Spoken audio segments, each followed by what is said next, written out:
Hello, it's Cheryl, Senior Living Family Advocate. I wanted to get on and talk today about people that are considering moving their loved one to a community. A lot of people wait until after the holidays. They don't want to, make the move.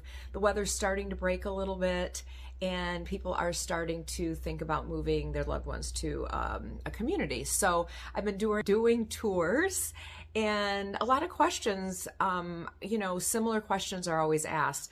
A lot of people don't know what they should be looking for when they tour these communities, or the questions to ask. So I wanted to answer some of those questions for you today.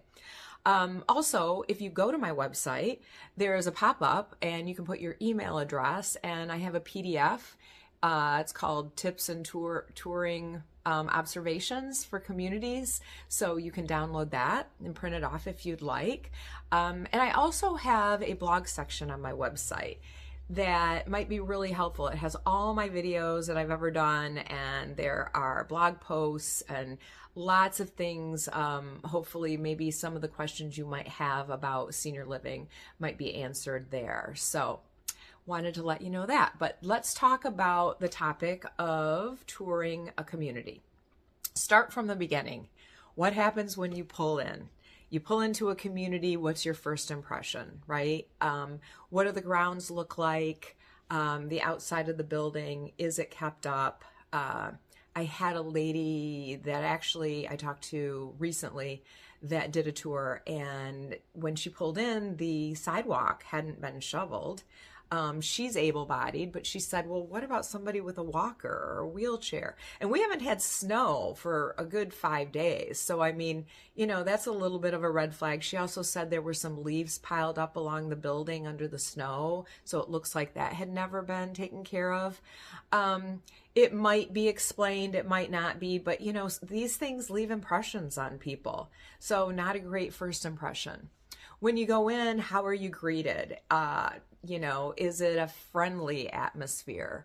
How is the staff interacting? Usually you'll go in and people will sit you down for a while and ask you questions, and then you'll do your tour. The person that is showing you around, does she seem to know the residents really well? He or she should know their residents. When you run into staff like housekeeping or, the chef or caregivers, they should be friendly. Most people should be greeting you. I don't love to go, to these communities and wander around and people, walk by you and they've got their head down and, no eye contact. That doesn't give me a great first impression. Speaking of caregivers, super important. So who is in charge of the caregivers? Do you have a nurse, an RN? Is there an LPN? Are your caregivers CNAs? Or if they're not, how are they trained? Who's doing the training for your caregivers? These are important questions to ask. When I ask about staff, I like to ask about, the longevity, like how long has the cook been here, or your housekeeper, or your groundskeeper, or maintenance. Do you have any longevity in the building? Who's your director? How long has your director been there? I always say to everyone, I'm a broken record. Your community is only as good as your current director and nursing staff. That's really who's running that building is in charge of your caregivers. And I, always say care is number one. I know a lot of you, I hear it time and time again, people really get hung up on how pretty a building is. And I'm like, well, I'm sorry to tell you, but there's plenty of pretty buildings that don't always have great care staff because maybe their director isn't the best director. That's just ultimately what it boils down to is care.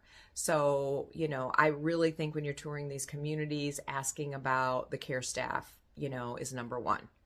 So the other thing is, what about activities and the food? People move to these communities because they want good food. They want to know if they have choices. And as far as activities go, how many activities do they have a day? Do they have a bus? Can they take you to events? Do you guys go out to lunch once in a while? These things are questions that you should be asking as well. When it comes to memory care, how is your staff trained as far as dementia training? Do they have dementia training? Because they certainly should. One of the big core things about learning how to deal with people that maybe are having some behavior issues is validation and redirection. These are two terms that if they don't know about validation and redirection, then maybe you're in the wrong place.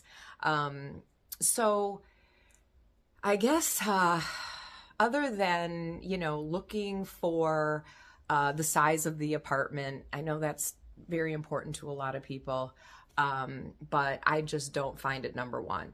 I really think that you need to trust your gut, trust your instincts. I always say what appeals to one person just may not appeal to another person, and that's okay. And just because you've heard the reputation of a place, doesn't mean that that place still has a great reputation. Things in assisted living memory care basically, can change year to year. So hopefully those tips helped you. And if you need more advice, please give me a text, a call, an email. I am here to help.